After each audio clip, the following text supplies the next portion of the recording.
ನೀವು ಯಾವಾಗಲಾದರೂ ಗಮನಿಸಿದ್ದೀರಾ? ಕೆಲವರು ಅವ್ರು ಯಾವುದೇ ಫೋಟೋಗಳನ್ನ ಸೋಷಿಯಲ್ ಮೀಡಿಯಾದಲ್ಲಿ ಪೋಸ್ಟ್ ಮಾಡಲ್ಲ. ಸೆಲ್ಫಿನೂ ಇಲ್ಲ, ಬರ್ತ್ಡೇ ಫೋಟೋಸ್ನೂ ಇಲ್ಲ, ಅಥವಾ ವೆಕೇಷನ್ ಅಪ್ಡೇಟ್ಸ್ನೂ ಇಲ್ಲ. ಜಗತ್ತಲ್ಲಿ ಎಲ್ಲರೂ ಲುಕ್ ಆಟ್ ಮೀ ಅಂತ ಕೂಗ್ತಿರ್ಬೇಕಾದ್ರೆ ಇವರು ಸೈಲೆಂಟಾಗಿ ಬ್ಯಾಕ್ಗ್ರೌಂಡಲ್ಲೇ ಇರ್ತಾರೆ. ಮತ್ತು ಎಲ್ಲದಕ್ಕಿಂತ ಇಂಪಾರ್ಟೆಂಟ್ ವಿಷಯ ಏನಂದರೆ, ಸೈಕಾಲಜಿ ಹೇಳುತ್ತೆ ಈ ಬಿಹೇವಿಯರ್ ರ್ಯಾಂಡಮ್ ಅಲ್ಲ ಅಂತ. ಇದು ಆ್ಯಕ್ಚುಲಿ ಅವ್ರ ಮೈಂಡ್ಸೆಟ್, ಕಾನ್ಫಿಡೆನ್ಸ್ ಮತ್ತು ಎಮೋಷನಲ್ ಮ್ಯಾಚುರಿಟಿ ಎಷ್ಟು ಸಾಲಿಡ್ ಇದೆ ಅಂತ ಹೇಳುತ್ತೆ. ಹಾಗಾದರೆ ಇವರು ತಮ್ಮ ಫೋಟೋಗಳನ್ನ ಸೋಷಿಯಲ್ ಮೀಡಿಯಾದಲ್ಲಿ ಪೋಸ್ಟ್ ಮಾಡದೇ ಇರೋದ್ರ ಹಿಂದೆ ಇರೋ ಸೈಕಾಲಜಿ ರೀಸನ್ಸ್ ಏನು ಅಂತ ನೋಡೋಣ. 1. Privacy over popularity. ಸೈಕಾಲಜಿಸ್ಟ್ ಹೇಳ್ತಾರೆ, ಆನ್ಲೈನ್ನಲ್ಲಿ ಕಡಿಮೆ ಕಾಣಿಸೋರಿಗೆ ಪ್ರೈವೆಸಿ ಅನ್ನೋದು ಲಕ್ಸುರಿ ಅಲ್ಲ, ಪ್ರಯಾರಿಟಿ ಅಂತ. ಅವ್ರಿಗೆ ಜಗತ್ತು ತಮ್ಮ ಬಗ್ಗೆ ಏನು ತಿಳ್ಕೊಳ್ಬೇಕು ಅನ್ನೋದನ್ನು ಅವರೇ ತೀರ್ಮಾನಿಸೋದು ಇಷ್ಟ ಇರುತ್ತೆ. ಅವರು ಆ್ಯಂಟಿ ಸೋಷಲ್ನೂ ಅಲ್ಲ, ಅವ್ರಿಗೆ ಜನರಿಂದ ಪ್ರಾಬ್ಲಮ್ ಇದೆ ಅಂತನೂ ಅಲ್ಲ. ಅವ್ರಿಗೆ ಅವರ ಮೆಂಟಲ್ ಸ್ಪೇಸ್ ಕ್ಲೀನ್ ಇಟ್ಕೊಳ್ಬೇಕು ಅಷ್ಟೇ. ಬೇರೆಯವರು ಲೈಕ್ ಆ್ಯಂಡ್ ಕಮೆಂಟ್ಸಿಂದ ವ್ಯಾಲಿಡೇಷನ್ ಪಡಿತಾ ಇದ್ದರೆ ಇವರು ಸೆಲ್ಫ್ ವ್ಯಾಲಿಡೇಷನಿಂದಾನೇ ಬದುಕ್ತಿರ್ತಾರೆ. ಇವರು ನಾನು ಏನು ಶೇರ್ ಮಾಡಿದರೆ ಜನರು ಇಂಪ್ರೆಸ್ ಆಗ್ತಾರೆ ಅಂತ ಯೋಚಿಸೋ ಅಗತ್ಯ ಇರಲ್ಲ. ಅವರು ಆಲ್ರೆಡಿ ಒಳಗಿಂದ ಸೆಕ್ಯೂರ್ ಆಗಿರ್ತಾರೆ. ಮತ್ತು ಇದು silent sign of real confidence. 2. Strong self awareness. Research ಹೇಳುತ್ತೆ, ಯಾರು ಆನ್ಲೈನಲ್ಲಿ ಕಡಿಮೆ ಪೋಸ್ಟ್ ಮಾಡ್ತಾರೋ ಅವರ ಸೆಲ್ಫ್ ಕಾನ್ಸೆಪ್ಟ್ ಕ್ಲಾರಿಟಿ ಹೈ ಇರುತ್ತೆ ಅಂತ. ಸಿಂಪಲ್ ವರ್ಡ್ಸ್ನಲ್ಲಿ ಹೇಳಬೇಕು ಅಂದರೆ, ಇವರಿಗೆ ತಾವು ಯಾರು, ತಮಗೆ ಏನು ಬೇಕು, ಯಾವುದಕ್ಕೆ ವ್ಯಾಲ್ಯೂ ಕೊಡಬೇಕು ಅಂತಹ ಗೊತ್ತಿರುತ್ತೆ. ಅವರು ಅವರ ಸಂತೋಷದ ಮಟ್ಟನ ಜನರ ರಿಯಾಕ್ಷನಿಂದ ಅಲ್ಲ, ಅವರ ಸ್ವಂತ ಆ್ಯಕ್ಷನಿಂದ ಅಲಿತಾರೆ. ಅವರು ಟ್ರೆಂಡ್ಸ್ಗಳ ಹಿಂದೆ ಓಡಲ್ಲ, ಕಂಪ್ಯಾರಿಸನಿಂದ ಬದುಕಲ್ಲ. ಅವ್ರ ಹ್ಯಾಪಿನೆಸ್ನ ಸೋರ್ಸ್ ಹೊರಗಡೆ ಅಲ್ಲ, ಒಳಗಡೆ ಇರುತ್ತೆ.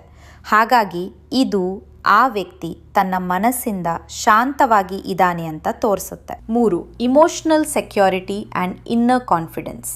ತಮ್ಮ ಫೋಟೋಸ್ನ ಕಡಿಮೆ ಪೋಸ್ಟ್ ಮಾಡೋರು ಇನ್ಸೆಕ್ಯೂರ್ ಅಂತಲ್ಲ, ಅವರು ಇಮೋಷ್ನಲಿ ಸೆಕ್ಯೂರ್ ಇರ್ತಾರೆ. ಅವರಿಗೆ ಅವರು ವ್ಯಾಲ್ಯೂ ಪ್ರೂವ್ ಮಾಡ್ಕೊಳ್ಳೋದಕ್ಕೆ ಅವ್ರ ಫೋಟೋ ತೋರಿಸೋ ಅವಶ್ಯಕತೆ ಇರಲ್ಲ. ಅವರು ಆಲ್ರೆಡಿ ಐ ಆಮ್ ಇನಫ್ ಅಂತ ಫೀಲ್ ಮಾಡ್ತಿರ್ತಾರೆ. ಸೈಕಾಲಜಿಸ್ಟ್ ಹೇಳ್ತಾರೆ, ಅಂಥ ಕಾನ್ಫಿಡೆನ್ಸೇ ನಿಜವಾದ ಸೆಲ್ಫ್ ಎಸ್ಟೀಮ್ ಅಂತ. ಇವರು ಅಪ್ರೂವಲ್ನ ಹಿಂದೆ ಓಡೋದಿಲ್ಲ, ಜಾಸ್ತಿ ಆಂಕ್ಷಿಯಸ್ ಇರಲ್ಲ, ಮತ್ತು ತಮ್ಮ ಟೈಮ್ನ ರಿಯಲ್ ವರ್ಲ್ಡ್ ಗೋಲ್ಸ್ ಮೇಲೆ ಸ್ಪೆಂಡ್ ಮಾಡ್ತಾರೆ, ಆನ್ಲೈನ್ ಪರ್ಫಾರ್ಮೆನ್ಸ್ ಮೇಲಲ್ಲ. ಅವ್ರಿಗೆ ಜಗತ್ತಿನ ಲೈಕ್ಸ್ಗಿಂತ ತಮ್ಮ ಜೀವನದ ಗುರಿಗಳ ಲೈಕ್ಸ್ಗಳು ಹೆಚ್ಚು ಮುಖ್ಯ. 4.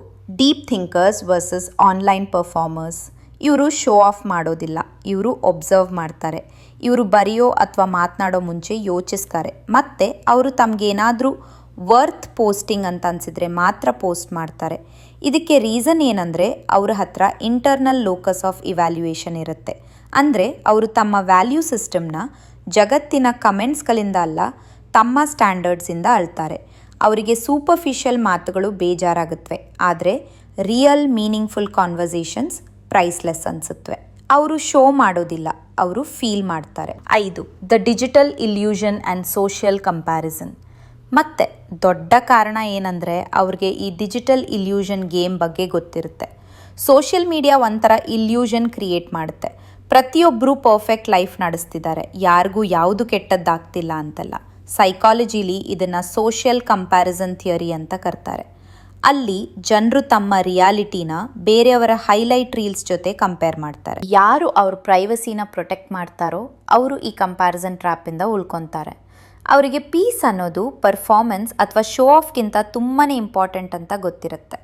ಅವರು ಆನ್ಲೈನ್ ಐಡೆಂಟಿಟಿ ಬಿಲ್ಡ್ ಮಾಡೋದಕ್ಕಿಂತ ಮೆಂಟಲ್ ಕ್ಲೀನ್ಲಿನೆಸ್ನ ಚೂಸ್ ಮಾಡ್ಕೊಳ್ತಾರೆ. ಅದಕ್ಕಾಗಿ ನೆಕ್ಸ್ಟ್ ಟೈಮ್ ಯಾರಾದರೂ ನಾನು ಫೋಟೋ ಪೋಸ್ಟ್ ಮಾಡಲ್ಲ ಅನ್ನೋರು ಸಿಕ್ಕಿದ್ರೆ ಇವರು ಶೈ ಇರ್ಬೋದು ಅಥವಾ ಬೋರಿಂಗ್ ಪರ್ಸನ್ ಅಂತ ಜಡ್ಜ್ ಮಾಡಬೇಡಿ. ಮೇ ಬಿ ಅವರು ಗ್ರೌಂಡೆಡ್ ಪರ್ಸನ್ ಆಗಿರ್ಬೋದು, ಅಥವಾ ಇಮೋಷ್ನಲಿ ಹೆಚ್ಚು ಸ್ಟೇಬಲ್ ಆಗಿರ್ಬೋದು, ಅಥವಾ ತಮ್ಮನ್ನು ತಾವೇ ಚೆನ್ನಾಗಿ ಅಂಡರ್ಸ್ಟ್ಯಾಂಡ್ ಮಾಡ್ಕೊಂಡಿರ್ಬೋದು. ಅವರೇ ಕಾಣಿಸ್ಕೊಳ್ಳೋದು ಕಂಪಲ್ಸರಿ ಅಲ್ಲ, ಅರ್ಥ ಮಾಡ್ಕೊಳ್ಳೋದು ಇಂಪಾರ್ಟೆಂಟ್ ಅಂತ ಗೊತ್ತಿರುತ್ತೆ.